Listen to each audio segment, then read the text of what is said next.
Baru-baru ini, unggahan terbaru musisi Ahmad Dhani jadi sorotan. Pasalnya suami Mulan Jameela ini membagikan potret lawasnya. Ia tampak mengenakan kaos polos berwarna abu-abu dan celana panjang bermotif Ayah Al-Ghazali ini terlihat duduk di atas motornya. Selain itu, gaya rambut ayah 5 anak ini tak lepas dari sorotan. Bagaimana tidak, Ahmad Dhani terlihat keren dengan gaya rambut gondrongnya.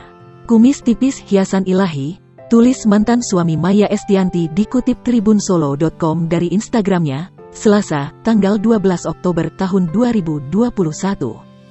Unggahan Ahmad Dhani pun banjir komentar dari warganet. Bahkan Tisa Biani kekasih Dul Jailani juga ikut meninggalkan komentar. Tisa menyebut jika potret lawas Ahmad Dhani mirip dengan sang pacar. Dul, tulis Tisa Biani di kolom komentar. Tak sedikit warganet yang setuju dengan komentar Tisa Biani. Ini mah si Dul mas. @Anggri_Morgan, mirip L kombinasi Dul.